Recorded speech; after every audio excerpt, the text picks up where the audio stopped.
कितने ही अल्पसंख्यक गरीब, बेघर और बेकार हो जाते हैं। इसलिए कि देश के 140 करोड़ लोग उसके संरक्षण में जिंदा है, सपोर्ट करते हैं। इन हालात को बदलने का संकल्प लेकर कांग्रेस अब पूरी तरह से मैदान में उतर चुकी है। अब कोई भी पीड़ित, शोषित और वंचित नहीं रहेगा। ये वादा है कांग्रेस के नेता राहुल गांधी का, जो 145 करोड़ लोगों को न्याय दिलाने के लिए निकल पड़े। उनके इस निर्णय पर लोग कदम से कदम मिलाते हुए देश भी सबके दिलों को जोड़ना था, जिसमें राहुल गांधी ने 4000 किलोमीटर का रास्ता कन्याकुमारी से कश्मीर तक तय किया। प्रेम और शांति का पैगाम फैलाते हुए राहुल गांधी ने संघ परिवार के विभाजनकारी एजेंडे के खिलाफ जंग छेड़ दी है।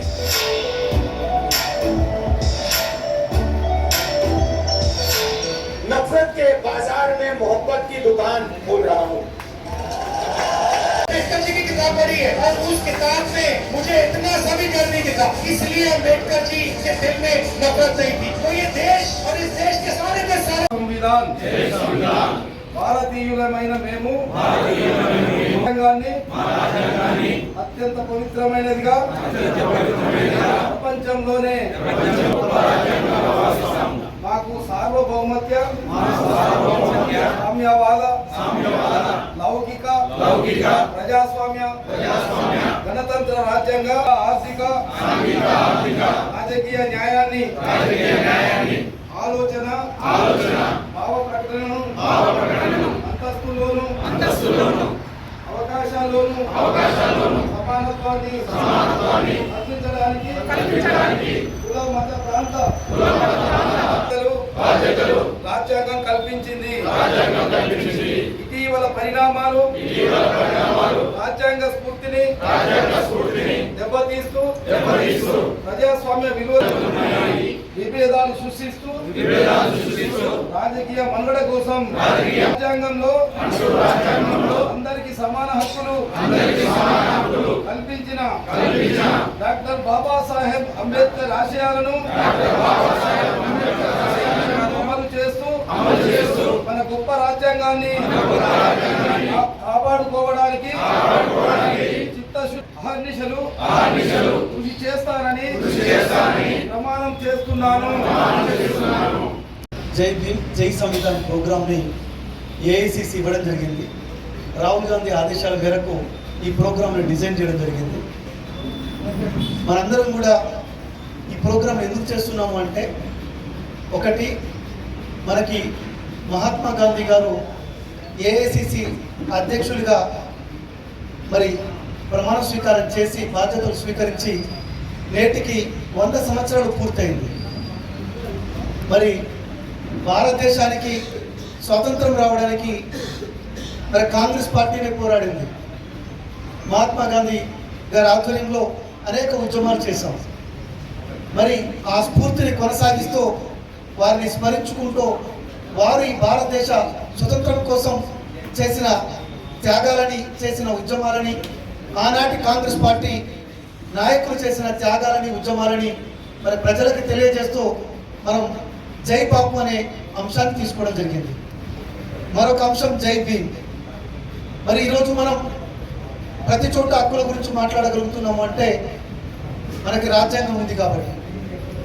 మనకి బాబాసాహెబ్ అంబేద్కర్ గారు మరి నిండు సభలో, చట్టసభలో మరి అమిత్ షా గారు మరి అంబేద్కర్ గారిని ఉద్దేశిస్తూ తీవ్ర దూషణ చేయడం జరిగింది. అట్టి సమయంలో రాహుల్ గాంధీ గారి అధ్యక్షతన మరి వారిని ఖచ్చితంగా మరి సస్పెండ్ చేయాలని చెప్పేసి మరి స్పీకర్ గారిని కోరడం జరిగింది.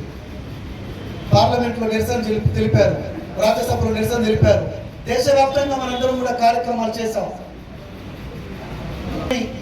చేసిన వ్యాఖ్యలకు నిరసనగా వారిని సస్పెండ్ చేయమని చెప్పేసి మనం కోరడం జరిగింది. మరి స్పీకర్ గారు దాన్ని పట్టించుకోలేదు. ప్రధానమంత్రి గారి దృష్టికి కూడా తీసుకుపోవడం జరిగింది. జై బాపు, జై భీమ్, జై సంవిధాన్. దీని గురించి విప్లవంగా తెలియజేసినారు వీరయ్య గారు. జై బాబు అంటే నేను కూడా ఒక మాటలో చెప్పే ప్రయత్నం చేసి ముగిస్తాను. భారతదేశానికి స్వాతంత్రం సముపార్జించినటువంటి వ్యక్తి మహాత్మా గాంధీ. ఆయన మనం బాబుగా పిలుస్తాం. రాజ్యాంగంలో సంస్థ స్థానం కల్పించి వీరు కూడా ఈ యొక్క అందరితో పాటు ఎదగాలనే ఉద్దేశంతో బాబాసాహెబ్ అంబేద్కర్ ఆ రోజు రాజ్యాంగాన్ని రచించింది. కాబట్టి జై భీమ్ అని అంటే అందరినీ కూడా తీసుకుని అందరూ కూడా మనతో పాటు కలుపుకొని పోవాలనే ఉద్దేశంతో జై భీమ్. జై సంవిధాన్. సంవిధానం అంటే రాజ్యాంగం. సంవిధానం అనే పదం ఆ హిందీ పదం కానీ సంవిధానం అంటే రాజ్యాంగం. రాజ్యాంగానికి జై కొడుతూ ఈ ముగ్గురికి జై కొడుతూ కాంగ్రెస్ పార్టీ గొప్పతనాన్ని గ్రామాలలో అన్ని చోట్ల వివరించాల్సిన బాధ్యత పార్టీ క్యాడర్ మీద ఉంది అని చెప్పి దిశానిర్దేశం చేయడం కోసం ఈ యొక్క సమావేశం ఏర్పాటు చేయడం జరిగింది.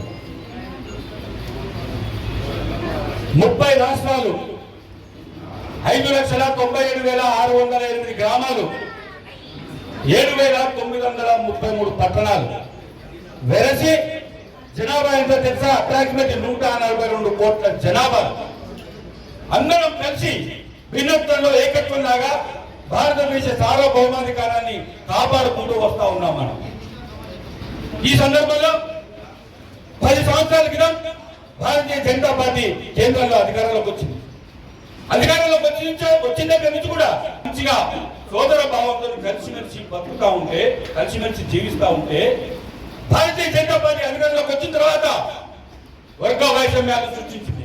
జాతి మత కుల విభేదాలు సృష్టించి మన మధ్యన నిట్టనిలుగా చీలకలు ఏర్పడే ప్రయత్నం చేస్తా ఉంది. ఇది చాలా బాధాకరం. భారతదేశ అభివృద్ధికి ఇది ఎత్తు పరిస్థితిలో దోహదపడబోగుతా ఉంది. ఈ విధానాన్ని ప్రజల దగ్గర తీసుకెళ్లి భారతీయ జనతా పార్టీ కేంద్రంలో అధికారంలోకి వచ్చిన దగ్గర నుంచి మన మధ్యన నిట్టనిలు గీత గీసి చీల్చే ప్రయత్నం చేస్తా ఉందని చెప్పి దేశ ప్రజలందరికీ కూడా వివరించాల్సిన బాధ్యత కోసమే, ఇది మన మీద నిర్వర్తించడం కోసమే ఈ యొక్క కార్యక్రమం తీసుకుంది. అందరం కూడా పోరాడేది మన దేశ ఉజ్వల భవిష్యత్తు కోసం మాత్రమే. పార్టీ అధికారంలోకి వస్తుండొచ్చు, రాకపోతుండొచ్చు. మనం కూడా ఇక్కడ 10 సంవత్సరాలు అధికారంలో లేక టీఆర్ఎస్ పార్టీ అధికారంలో ఉన్నదే, మనం 10 సంవత్సరాలు కార్యక్రమం నడపలేదా? ఇప్పుడు అధికారంలోకి వచ్చినాం. రాబోయే కాలంలో కూడా ఈ బీజేపీ కుట్ర నీతిని ప్రజలలో ఎండగట్టి మనం అధికారంలోకి రావాలి. అధికారంలోకి రావాలంటే బీజేపీ కుట్ర నీతిని మనం ఖచ్చితంగా ప్రజలలోకి తీసుకువెళ్ళాలి. బీజేపీ అందరికీ వివరించి వాళ్ళని మనబడి తీసుకొచ్చే ప్రయత్నం చేసి పార్టీని ఇంకా పటిష్టపరిచి కేంద్రంలో అధికారంలోకి తీసుకురావాలని ఏకైక ఉద్దేశంతో ఈ యొక్క కార్యక్రమం నిర్వహించడం జరుగుతూ ఉంది. మరి ఈ కార్యక్రమాన్ని ప్రెస్టీజియస్ గా తీసుకున్నటువంటి రాహుల్ గాంధీ గారు ప్రతి జిల్లాలో కూడా ఈ యొక్క సమావేశాలు పెట్టాలి. ప్రతి మండలంలో కూడా ఈ యొక్క కార్యక్రమాలు తీసుకోవాలి. గ్రామాన కూడా కార్యక్రమాలు నిర్వహించాలి, పాదయాత్ర చేయాలని చెప్పి షెడ్యూల్ ఇచ్చినారు. దాన్ని మనం అందించాలి. దానికోసం మనం అహర్నిశలు కృషి చేయడం కోసం ఒక కార్యక్రమాన్ని రూపొందించారు. మహాత్మా గాంధీ, అంబేద్కర్ సిద్ధాంతాలు, రాజ్యాంగ విలువలు, ఈ మూటిని మీదనే ముఖ్యమైన కార్యక్రమం చెప్పారు. అన్నిటికంటే ముఖ్యంగా కూడా ఈనాడు మనం ఉచిత బస్సు కానీ, 200 యూనిట్ల కరెంటు ఫ్రీ కానీ, సన్న బియ్యం కానీ, 500 రూపాయలకే గ్యాస్ సిలిండర్ కానీ, రుణమాఫీ కానీ, రైతు బంధు కానీ, ఇలాంటి కార్యక్రమాలు ఎన్నో మనం చేసుకుంటూ వెళ్తా ఉన్నాం. కాంగ్రెస్ పార్టీ అధికారంలోకి వచ్చిన తర్వాత రేవంత్ రెడ్డి గారి ఆధ్వర్యంలో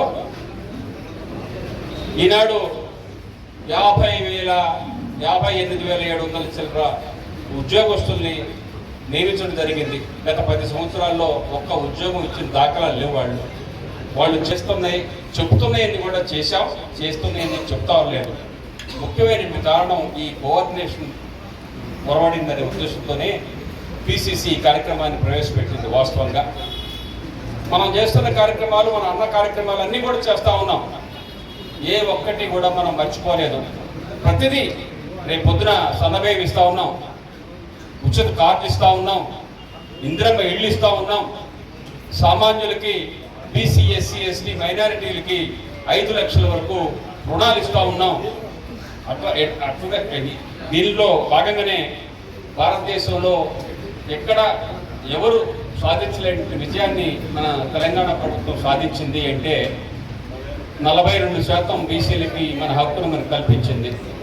ఇప్పటి వరకు భారతదేశంలో ఒక్కసారి కులగణన జరిగింది. ఆ తర్వాత ఇప్పుడు కులగణన జరిగి దాన్ని అసెంబ్లీలో ప్రవేశపెట్టడం జరిగింది. దీని ద్వారా రానున్న కాలంలో సమూలమైనటువంటి మార్పులు జరుగుతూ ఉంటాయి. రేపు ఇక్కడ కూర్చున్న వాళ్ళందరూ కూడా బీసీ డిక్లరేషన్లో మనకి ఎన్నో పదవులు వచ్చినాయి. ఇంకా 42% మన ముఖ్యమంత్రి గారు, ఉప ముఖ్యమంత్రి గారు, మన పార్టీ అధ్యక్షులు వీళ్ళందరూ కూడా కష్టపడి ఈ కార్యక్రమాన్ని ఎంతో కష్టంతో ఎంతమంది ఎన్ని రకాల మంది ఫెయిల్యూర్ చేయాలని కోరుకున్నా మన అధినాయకుడు రాహుల్ గాంధీ గారు ఇచ్చిన మాట మేరకు మన ముఖ్యమంత్రి, మన ఉప ముఖ్యమంత్రి రేవంత్ రెడ్డి గారు, బట్టి విక్రమార్క గారు ప్రణాళికా సంఘం ద్వారా దీన్ని ఎంతో వ్యయ ప్రయాసాలకు వదిలి ఈ కార్యక్రమాన్ని రూపొందించి దాన్ని విజయవంతం చేశారు. ఈ విజయవంతం వెనక ఎంతో మంది బీసీలు ఈ రాష్ట్రంలో రేపొద్దున రాబోయే రోజుల్లో నాయకులుగా వచ్చే అవకాశం ఉంది. ఏప్రిల్ 2వ తారీఖు నుంచి మనం గ్రామాలలో ఈ విషయాలను ఇంతమంది పెద్దలు మాట్లాడిన విషయాలని గ్రామాల్లో తీసుకుపోవాల్సిన అవసరం ఉంది. 1985లో పుట్టిన కాంగ్రెస్ పార్టీ ఈ రోజు స్వతంత్రం తీసుకొచ్చింది కాంగ్రెస్ పార్టీ. మత సామరస్యాన్ని కాపాడింది కాంగ్రెస్ పార్టీ. దేశాన్ని పంచవర్ష ప్రణాళికలు తీసుకొచ్చి దేశాన్ని ముందుకు తీసుకుపోయింది కాంగ్రెస్ పార్టీ. ఈ రకంగా చెప్పుకుంటూ పోతే తెలంగాణ ఇచ్చింది కాంగ్రెస్ పార్టీ. ఏది చేసినా ఈ రోజు కాంగ్రెస్ పార్టీతో సాధ్యమైంది. అదేవిధంగా 1924 నవంబర్ నెలలో మహాత్మా గాంధీ గారు కర్ణాటక బెల్గావిలో ఆయన 100 సంవత్సరాల క్రితం ఆయన ఏఐసిసి అధ్యక్షుడిగా మొట్టమొదటి సమావేశం నిర్వహించినారు. ఈ రోజు మనం జై బాపు అని చెప్పి 100 సంవత్సరాలు పూర్తి చేసుకున్న సందర్భంలో వారిని స్మరించుకుంటున్నాం. అదేవిధంగా 1950లో అంబేద్కర్ గారు మన దేశానికి రాజ్యాంగాన్ని రాసిస్తే అన్ని మంచి సూచనలతోటి అందరూ ఆ రోజు కాంగ్రెస్ వాదులే. వారి సూచనల మేరకు ఆ రోజు ఆర్ఎస్ఎస్ పెద్ద వ్యతిరేకించినా గానీ మనం రాజ్యాంగాన్ని స్థాపించుకొని ఈ రోజు 75 సంవత్సరాలు పూర్తయింది. ఆ స్ఫూర్తిని తీసుకొని మనం ముందుకు వెళ్తున్నాం. అందుకోసం చెప్పదలుచుకున్నారు, జై బాపు, జై భీమ్, జై సంవిధాన్. రాజ్యాంగంలో బలహీన వర్గాలకైతేంది, మత సామరస్యానికైతేంది, అభివృద్ధికి అయితేంది, అన్నిటికీ కూడా ఈ రోజు మనకు దిక్సూచిగా ఉంది అంటే మన రాజ్యాంగం ఉన్నది. ఈ రోజు 75 సంవత్సరాలు పూర్తయినా ఆ రోజున్న విలువలు కానీ ఆ రోజున్న ఏదైతే ఉన్నాయో అందులో ఈ రోజు కూడా ప్రెసెంట్ స్టేటస్ లో కూడా అవి నిజంగా కూడా అంత అమూల్యమైన సందేశాలు ఉన్నాయి ఈ రోజు మన రాజ్యాంగంలో. అట్లాంటి రాజ్యాంగాన్ని మొన్న నరేంద్ర మోడీ గారు ఈ ఇస్ బార్ 400 బార్ అని చెప్పి 400 సీట్లు వస్తే రాజ్యాంగాన్ని కూడా మార్చే ఒక కుటిలమైన ఒక చిత్రాంగాన్ని ఆయన నిర్మించినారు. 4000 కిలోమీటర్ల భారత్ జోడో యాత్ర చేసి ఇట్లాంటి వారు తీసుకుంటున్న ఆర్ఎస్ఎస్ తీసుకుంటున్న ఆలోచన విధానానికి జనాలందరినీ మూకుబడి చేసి యునైటెడ్ చేసి వారిని ఎదిరించి ఈ రోజు మళ్ళీ మన సంవిధానం మన రాజ్యాంగాన్ని భద్రపరిచినారని చెప్పి ఈ విషయం తెలియజేసుకుంటున్నాను. దానితో పాటు మొన్న రాజ్యసభలో అమిత్ షా గారు మాట్లాడుతూ వారు అంబేద్కర్ అంబేద్కర్ అంబేద్కర్ ఈ విధంగా కాంగ్రెస్ పార్టీ అంబేద్కర్ జపం చేస్తున్నది.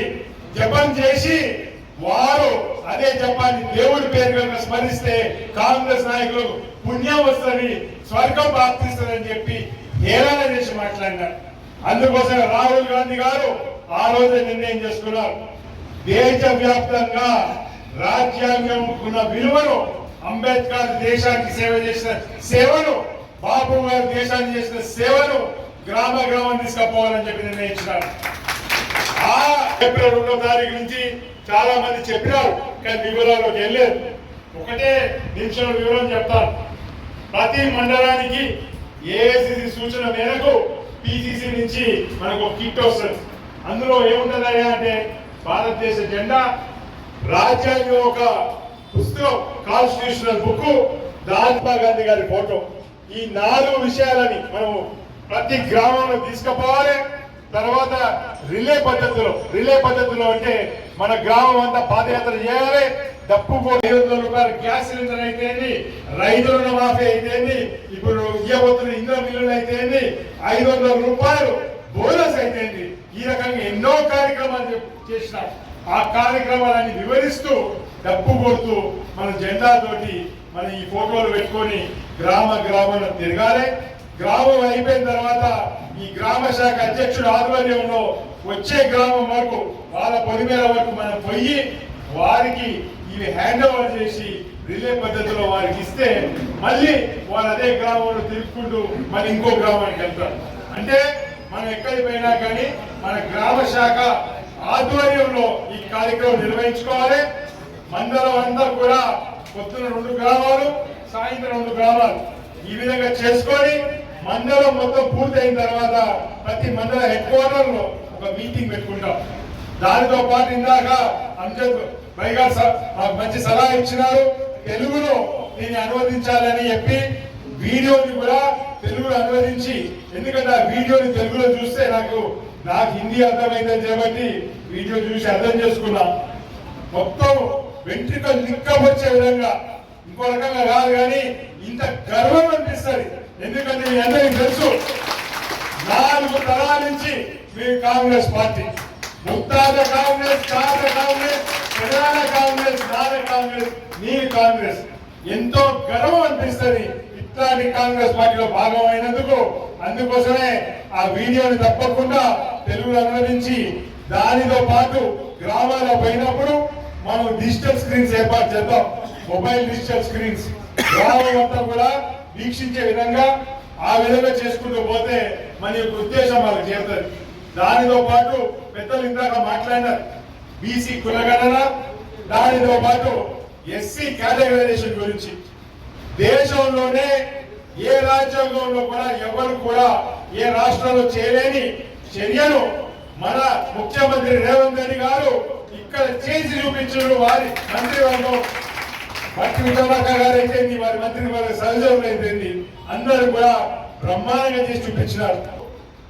ఎస్సీ కేటగరైజేషన్ మీద నిర్ణయం తీసుకుంటే మార్చి 19 వరకు, అంటే 6 రాష్ట్రంలో చేయకముందే మొట్టమొదటి రాష్ట్రంగా మనం ఎస్సీ కేటగరైజేషన్ చేసి మనం గర్వంగా చెప్పుకోవాలి గ్రామాలలో. ఇది ఏ మతానికో కులానికో అట్టడుగు వర్గాలు ఉన్నారో వాళ్ళకు న్యాయం చేసే విధంగా మనం కొట్లాడుతున్నాం. అదే విధంగా బీసీ కులగణన చేసి 56% బీసీలు ఈ రాష్ట్రంలో ఉన్నారని చెప్పి చాటి చెప్పిన ఘనత కూడా ఈ ప్రజాప్రభుత్వం కాంగ్రెస్ పార్టీ చెప్పదలుచుకున్నారు. అందుకోసమే ఈ కార్యక్రమం ఒక ఉద్దేశం, మరీ ముఖ్యంగా మన గ్రామాల్లో ఈ మెసేజ్ తీసుకుపోవాలి. అందుకోసం ఇక్కడికి వచ్చిన మండల కాంగ్రెస్ నాయకులు, బ్లాక్ కాంగ్రెస్ నాయకులు, యూత్ కాంగ్రెస్ మహిళా సేవాదారులందరికీ కూడా నా విన్నపం, ఇదే విధమైన కార్యక్రమాలు మనం మండల స్థాయిలో 28వ తారీఖులో పెట్టుకోవాలి. గ్రామ స్థాయిలో కూడా ఈ మెసేజ్ తీసుకుపోవాల్సిన అవసరం ఉంది. గ్రామ స్థాయిలో మెసేజ్ పోయిన తర్వాత ఏప్రిల్ 2వ నుంచి మనము ఒక విధిగా షెడ్యూల్ తయారు చేసుకొని మరి ఏ రోజు ఏ గ్రామం తిరుగుతున్నామో చెప్తే తప్పకుండా వీలైన చోట నేను కానీ మిగతా నా కాంగ్రెస్ నాయకత్వం అందరూ కూడా ఆ కార్యక్రమంలో పాల్గొంచుకునే ప్రయత్నం చేస్తాను మీకు మాటిస్తూ, ఇక్కడికి రాష్ట్రం నుంచి వచ్చిన కోఆర్డినేటర్స్ సత్యనారాయణ గారికి అయితేంది, అదే విధంగా వీరయ్య గారికి అయితేంది ప్రత్యేకమైన ధన్యవాదాలు తెలియజేసుకుంటూ డిసిసి పక్షాన వారికి కూడా ధన్యవాదాలు తెలియజేసుకుంటూ సెలవు తీసుకుంటున్నాను. జై కాంగ్రెస్, జై సోనియా గాంధీ.